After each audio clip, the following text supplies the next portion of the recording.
Good evening, everybody, and welcome back to Fallout Shelter. How y'all doing? How's it going? We got some quests to do, so let's go do them, because it's the 1.11 update still rolling on. And with that, we got some lag. There we go. So, we got 3 quests to do tonight. Horsemen of the Post-Apocalypse Part 2. Just crime scene investigation. Search for clues about death in Vault 672. Huzzah! We now have a truce with war until the other horsemen are dealt with. To that end, war claims that the servants of death attacked Vault 672. So we're off to investigate and look for any clues they may have left behind. So we'll get to that one. And we got, for the when Irish eyes are gluing, driving the snakes out. Defeat a band of raiders hostile to redheads. Uh-oh. Uh-oh. Band of raiders known as the Snakes. Huh. Wonder if that's the same thing as the Tunnel Snakes. Has been targeting settlers with red hair, calling them gingers. Oh my. And claiming they were inferior beings. They have no soul. We need to drive these snakes out of the neighborhood for good. It's a St. Patrick's Day reference. Got it? Get it? Good. Alright. And then we also have the Wizard of Water. Our cup runneth over with failure. Visit Vault 315 to gather information on the magical water. Yeah. Can it be true? Has someone figured out a way to create water so powerful it can heal any ill, boost any crop, fix any door? The people at Vault 315 should know more. And without further ado, let's get to driving the snakes out. Get them out. Defeat the raider boss. The boss is like Bruce Springsteen. He's a Jersey boy. Speaking of Jersey boys, I went to a concert last night. The Pittsburgh has host to Jon Bon Jovi and Bon Jovi, the band. So, you know, I'm an old head, all right? I'm 42 years old. I grew up with MTV. I grew up with, you know, Bon Jovi, you know, rocking out with the big hair and the double guitars and, you know, the videos with them swinging around on harnesses and flying all over the damn place. Yeah, that was me, growing up. Oddly enough, so 30 years ago, maybe this month, maybe last month, maybe October, I'm not exactly sure what the actual date was, but it was either March or October of the last year. But 30 years ago, my brother, who is 7 years older than I am, went to, I think, the Slippery When Wet tour, at what was the Civic Arena back then. It was then called Mellon Arena, and then it became a pile of rubble. But he saw Bon Jovi back then, back when they were like, you know, the beginning of their, you know, of the upswing of their career. And, you know, at that time, I couldn't appreciate a band at that point in my life. Of course, I was 12, so there was no way I was going to be able to appreciate something like that. Him being 19 had a little bit more of an appreciation factor to it. But being 42, bands that I enjoyed growing up, I can still enjoy now in a live setting if they're still good. Well, looky here. Seems like we have ourselves some ginger lovers. Oh my God. No mercy. Wow, okay, that was really bad. So, at 42 and seeing a band like that, I can appreciate the music more now if they're still playing great. I can appreciate it because the context of knowing the, you know, that feeling when I was a younger person and connecting with those songs, and, you know, the craftsmanship of the band that has, you know, maybe gotten better over time and more polished and whatnot. And, you know, that's kind of what it was. I mean, the band was awesome. The band was spectacular. The music was great. Now, unfortunately, though, and it's been probably written to death about already in local papers, Jon Bon Jovi himself had taken ill over the last few days. Got a head cold or something like that. Got into him, you know. He had been through Philly on Friday, the March 31st, and then I guess was in Connecticut or something like that for another concert earlier in the week, or Saturday. And it was like, dude, you know, we had that big cold snap and all the warm weather and everything else working back and forth. You're on tour. You're going to be run down. It's going to be rough on you. And that's what happens. You get run down, especially with the changing weather like it was. So his voice was, he was struggling from song one. He was struggling. That, this house is not for sale was the name of the name of the tour, name of the album, but he was struggling. He gets tell, and he was up front about it. He's like, look, I feel like shit. I had a head cold. I went to the doctors here. Pittsburgh's pretty famous for the hospitals, and had them do all that. Took all the got shots and the fluids and all that other stuff, and it just it's taking its toll. And he has has to hit some of those ranges that are kind of hard, and it wasn't working out. Now, the man is a showman. All right, he at 52. He is still in his 50s. I think it's 52, 54. He is still a rocker. All right. Now, whether you like his music or not, that's beside the point.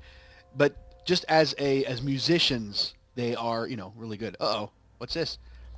Oh, no. Did you know gingers have no souls? Oh, my God. Better dead than redhead. Don't you agree, dwellers?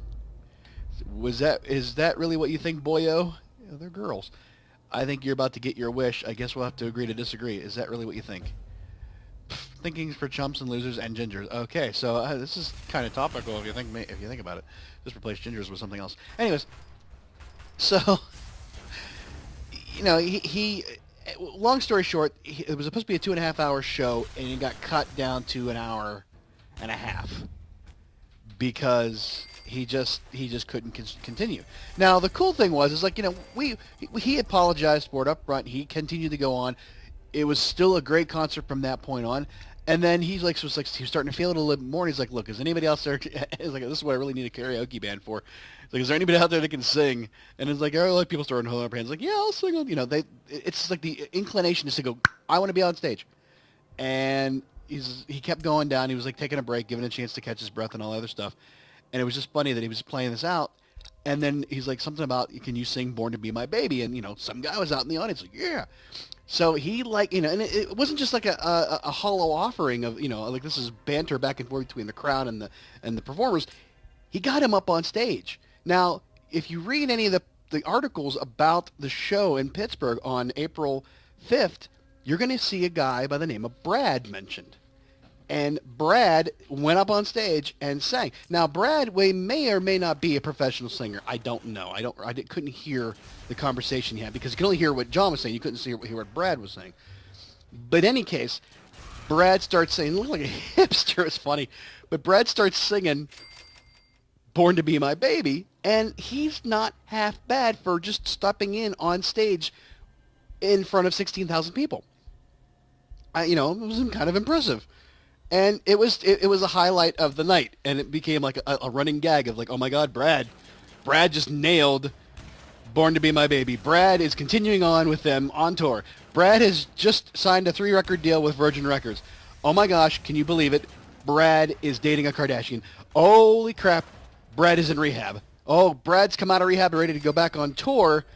I kept kept playing these scenarios where Brad's career expanded the entire song, and it was just like from rise to stardom to collapse to being inducted into the Rock and Roll Hall of Fame before he even finished the last lyric. It was just, that was that funny of a moment, and he was really, really good. He was really it was a very entertaining performance, and it was pretty cool. Oh, there's a ginger right there. What the hell? Hello there, dwellers. Come to join our fight against the real red menace. You're a redhead, douchebag.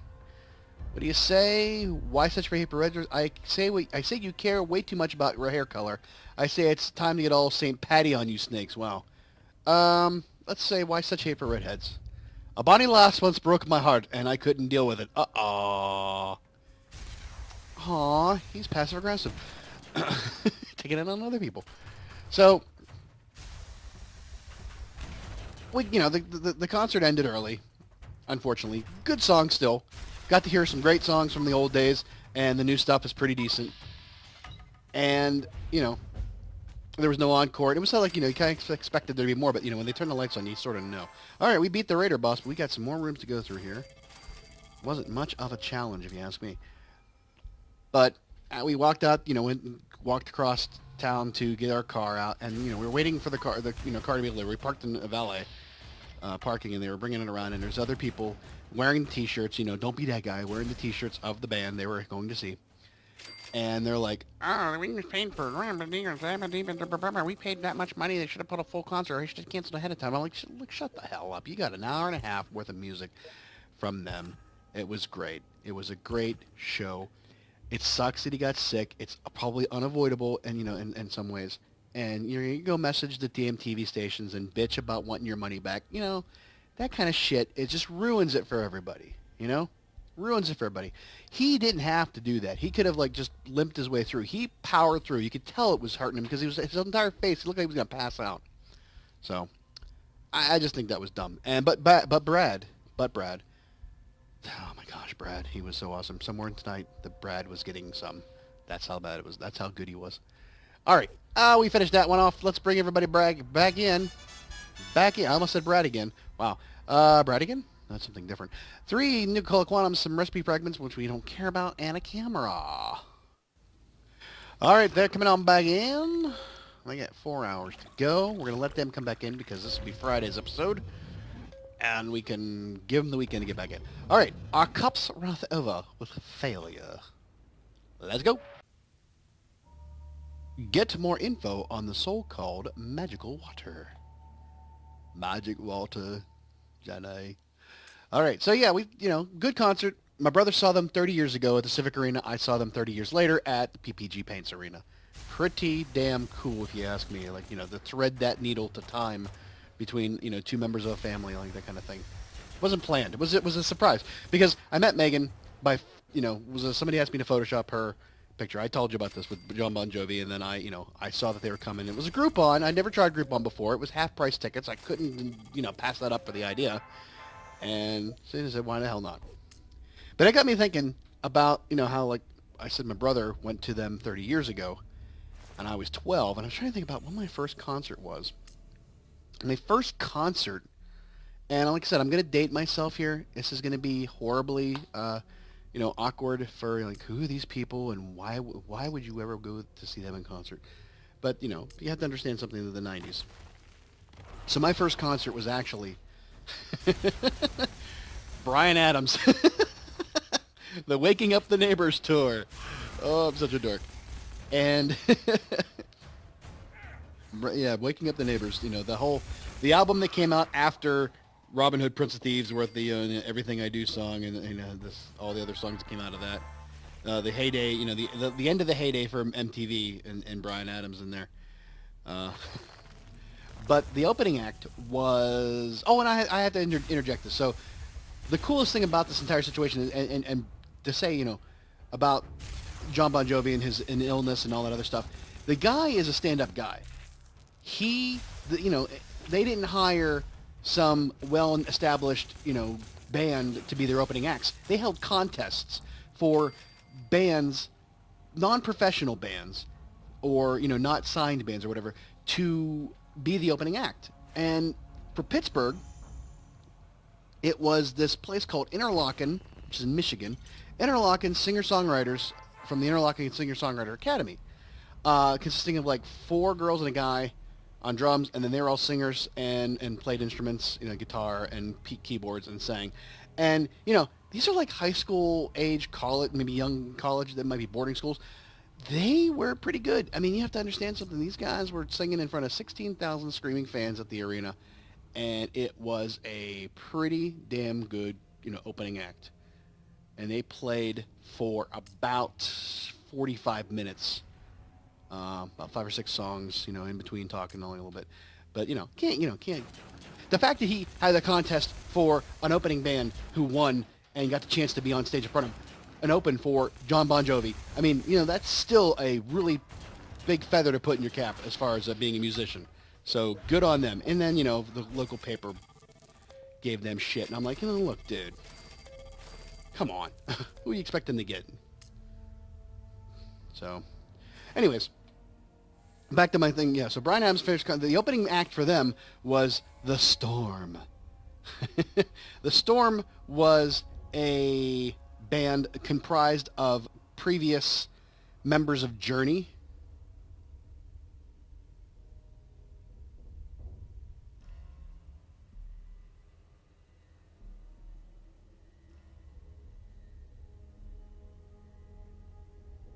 previous members of Journey, like the original singer, well, not one of the original singer, but I think George Tickner was the original singer of Journey back in the early 70s. Greg Rowley, who then was on the keyboards and then was kind of like upset by Steve Perry as the lead singer of Journey before they went out and got somebody from YouTube to be their lead. Actually, 2 singers later, they got a guy from YouTube. Anyways, so yeah, The Storm. And they played some, I had their album. They were really pretty decent for, being an opening act. I mean, it's kind of like, Bryan Adams being played open for by a previous member of Journey. I think that seems kind of like, okay. Same thing here, not like the other, but anyways. So yeah, it was a good concert. I thoroughly enjoyed the concert at the age of 15 in 1990. It was like 1990? No, that was 1991 when that came out. It's probably 91, 92, so yeah, I was about 16, 17. Yeah, because we drove. I think I drove, actually. I don't remember. Anyways, that was that concert. And then 2 years later, in 94, me and another friend, and we took our girlfriends to see, oh boy, I'm so proud to say this, Rod Stewart. Rod freaking Stewart. Oh my. Yeah, that happened. It was the Unplugged and Seated tour, I think it was. He was kicking soccer balls all over the damn audience. But that was like, he came out with the whole thing. Oh, magic water in my butt. This wizard claims he discovered pre-war filtration technology. Found the Brita? It's a bunch of hooey, total hogwash. In fact, I wouldn't even wash my hogs with this swill. Woo. As soon as we drank it, we were hit by raiders. We'd all be dead if you hadn't showed up. Not only that, little Johnny Jones drank it and died of disease within a day. Oh my gosh, Johnny Jones, I'm sorry. So sorry. You don't have any left, do you? No, we buried it under a tree, which got hit by lightning. Talked to the crew at the old Rob Cope plant. Oh boy. Our cups runneth over with failure. Great. Good to hear. Glad to know that. All right. So yeah, Rod Stewart. I don't even remember there was an opening act for Rod Stewart. Holy crap, dude. That was 23 years ago. But it was a great, once again, great concert. The whole downtown train. Well, you're not gonna even know who the hell Rod Stewart is at this point. But it was a good concert for '94. And then after that, there was a little bit of a lull. '96, I saw. Oh man, the hits just keep on coming with this one. I saw in 1996 at Blossom in Ohio. I saw Hootie and the Blowfish. Stick that in your pipe and smoke it. Yeah. Yeah, I know that was sarcasm. Anyways, yeah, Hootie and the Blowfish was a big thing back then in the 90s. Stadium concert, or not stadium concert, but a pavilion, like the amphitheater concert. Awesome show. Still an awesome show. I think the opening act was a band called... it was Brownie Mary, actually, from Pittsburgh. And they were all in the flats in Cleveland playing, which was pretty neat. But Brownie Mary was from Pittsburgh. And it was kind of an awesome thing that they were playing, in Ohio in front of Hootie and the Blowfish. But once again, I was working at Cedar Point. It was a great concert to see. I want to heal you, Kevin. Come on. There we go. And then immediately after there, the next year, I worked at Cedar Point in '97, and I saw. This is my only real legit concert that doesn't embarrass me to say I've seen in concert. Was Dave Matthews Band, Crash, when Crash came out. That was a flipping awesome show. I didn't really know Dave Matthews Band that well at that point. I knew 3 songs. A buddy of mine who was, we worked, my roommate at Cedar Point, he was a big, huge fan. He had been to all their shows, and I started getting really into Dave Matthews after that. It was really great stuff. I still enjoy Dave Matthews Band. But yeah, so Dave Matthews Band in '97, and then I took a little break. Oh, no, wait. How could I have possibly forgotten to tell you that in 1994, after seeing Rod Stewart that summer, in the summer of '94, I went to the Star Lake Amphitheater. It was a Coca-Cola Star Lake Amphitheater back in 1994 in Pittsburgh, or Burgettstown, and with my brother and his girlfriend, or his wife now, but at the time they were still dating. I think they hadn't gotten married yet. We saw, get ready for this, saw in concert, awesome show, Richard Marx. I'll just let that sink in for a second. Richard Marx. Yep. Richard Marx. Richard freaking Marx, man. Can you believe it? I know you're jealous. I know you're jealous. No, you're not. All right, so these guys are done. I'm jealous because they're done, and I still got another damn quest to get through, and you can turn it off anytime you want, but I'm going to keep on trucking. All right, got more info on the so-called magical water. Come on back. Coming on back. Coming on back. Legendary weapon recipe, probably a repeat. 4 nuclear quantums. That's the big thing, though. We got them coming back in. Come on back in, boys. Take your time. We're in no hurry. We got one more quest to do, and that's the crime scene investigation. I want to just really break into a freaking Who song right now, if you really know what I mean. Yeah, so I can't say that my choice of concerts have gotten any better since the 1990s. In fact, 1999 saw, they had what's it called, the Summer Stretch in 2000. Summer Stretch, B94, local radio station. It's now 93.7 The Fan, but it was back then it was top 40. B94 from the early 80s.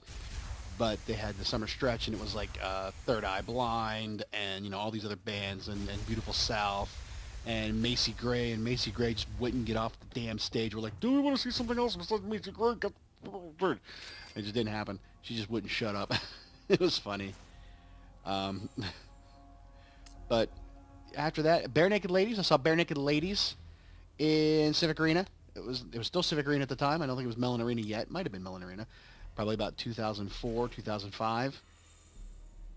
Another great concert, phenomenal concert. That was before Stephen Page left. Yeah, I think it was Stephen Page, not Ed Robertson, who is a phenomenal singer. I mean, don't get me wrong. Ed Robertson is a awesome singer, great singer, great songwriter and all that stuff. But Stephen Page has just got that voice that he can hit. There's that really deep sounding voice that hit all those old good songs. Like Didn't Want to Break Your Heart. Those kind of things. I love old Bare Naked Ladies songs. They're awesome. So yeah. Scrumptious, meaty dwellers, also on Death's Trail. Delicious. But are they hungry enough? As hungry as the hungry? I think not. Famine alone will gorge himself on death and enjoy those tasty Horsemen calories. What? Let our hunger consume you. Oh, Christ. Wait a sec. Whoa. We just talk about the... I said let our hunger consume you. Okay. We're going to fight him, I guess. No getting out of this one. So, yeah. I don't get out to concert that much. I would enjoy going to see somebody in a smaller venue. Like Bruce Springsteen. I really wanted to go see Bruce Springsteen at, he does like the Homestead Library or the Music Hall or whatever it is, like the part of the Carnegie stuff. And it's a smaller venue and it's really good. He'll put in a 3-hour show easily. And he's one of those ones, it's like I said, to be able to enjoy a music from your past played by the people who created it. Now they've had so much time to work it and polish and sort of add so much depth and breadth to their catalog. It's great. Like I said, Jon Bon Jovi doesn't have the chops maybe as he once was, but of course again he was sick. But still, that whole music just the sounds so much crisper and sounds so much polished and just awesome. I would love to see some of my favorites from back then nowadays. And that's kind of the problem is that, like I said, you can't appreciate it at the age. You just don't have the brain structure yet, development to just, consume that stimulus and process it and just have it touch your soul kind of thing. Like just really connect with it. I mean, you can I connect with the music, man. No, it just doesn't, you don't have enough life experience yet to attach to something like that. I can't really explain it very well, but I mean, you just can't appreciate it understanding everything about a story until you're old enough to understand all the concepts that are being talked about in the story. Because, there might be things that are above you as far as your age. But at 42, going to see somebody like Jon Bon Jovi or Bruce Springsteen, you can now attach your life experience to those songs and really find deeper meaning in them. But the problem is that while you can appreciate it better at your age, they have aged that many years too, and therefore they may not be able to keep up the same amount of, vocal talent that they used to have, maybe. I mean, granted, look, Rod Stewart, he couldn't sing then. He could could sing, but he didn't have like a, operatic voice. He had a very scratchy, voice. Mick Jagger has a very distinct type sounding voice, and that's his thing, and he still has it even after all the year. It would be the same thing if I saw Aerosmith today. I just don't think that Steven Tyler has the same ability to hit those notes. He's an older person. The parts are older. It's, how do you just can't keep up that kind of stress on your body, especially with the life you had, even if you have turned a corner at some point. Uh-oh. Like flies to a carcass, everyone comes to see what death leaves behind. The fourth horseman is elusive, but the pests will be the ones to find him. And when pestilence is the final horseman, and we shall be unworthy no more. Blessed be the irradiated.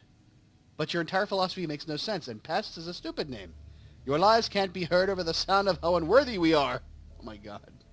Well, if you're so unworthy, we're going to make sure you just die with that. Oh my goodness. Oy. So yeah, I would love to see the singers and songwriters from my youth, and they have come before me. Like I regret that I didn't get to see Journey while they were still Journey. With Steve Perry, when he could still he can't sing like he used to, and that's he wouldn't go out on tour because he knew he couldn't do it. He's like, why would I put myself? Why would I degrade the audience, like denigrate the audience like that by not giving them what they expect, And they got a guy from Philippines from a YouTube channel that sounded just like him. It's funny as all hell, but it's sad. It really is sad to see. Thankfully you have those recordings, but just to see them in concert is such another thing. So yeah, I would love to see Bruce Springsteen in concert. Tom Petty is playing this summer at PPG, and we were thinking about going that, but it's like $600 for floor seats, and I love Tom Petty, but I don't think I would want to, spend 2 months mortgage on tickets to a concert. Sorry. Sorry, man. Don't come around here no more, right? I mean, his old stuff, his old catalog from me, when he was like in the Heartbreakers and just the later years is so great. I mean, one band I don't really care to see would be U2. I think they're a little bit pretentious. I love their old stuff. I love Joshua Tree, that whole era, but this just new stuff is just kind of crappy to me. It sounds like a U2 song. I don't want a new song to sound like a U2 song. I want it to sound like a song that was being made by U2. If that makes any sense to you, Let's not check all the boxes on what a U2 song is. Let's use what we know and from years gone by and create music that is by U2 that is, better. Who goes there? Other Vault Dwellers. It's nice to meet you. We're from Vault 144, and we're trading partners with Vault 672. We hadn't heard from them weeks, so we came to investigate. As you can tell, it seems they were attacked with no survivors. Do you know who did it? Have you heard of the Horsemen? Well, we were told it's Death's cultists, so we're looking for clues. We know Death well. In fact, our overseer might be able to help you. We'll be in touch. I don't know what that means. But, yeah, okay. Alrighty. Well, one more room. James Taylor's also coming. I would like to have seen that. I guess Stevie Nicks came. She was playing with somebody. I forget who it was. Oh shit! I can't think of who it was. It was somebody other. But they said that it was really. She sounded really good, but she was like talkative. But All right.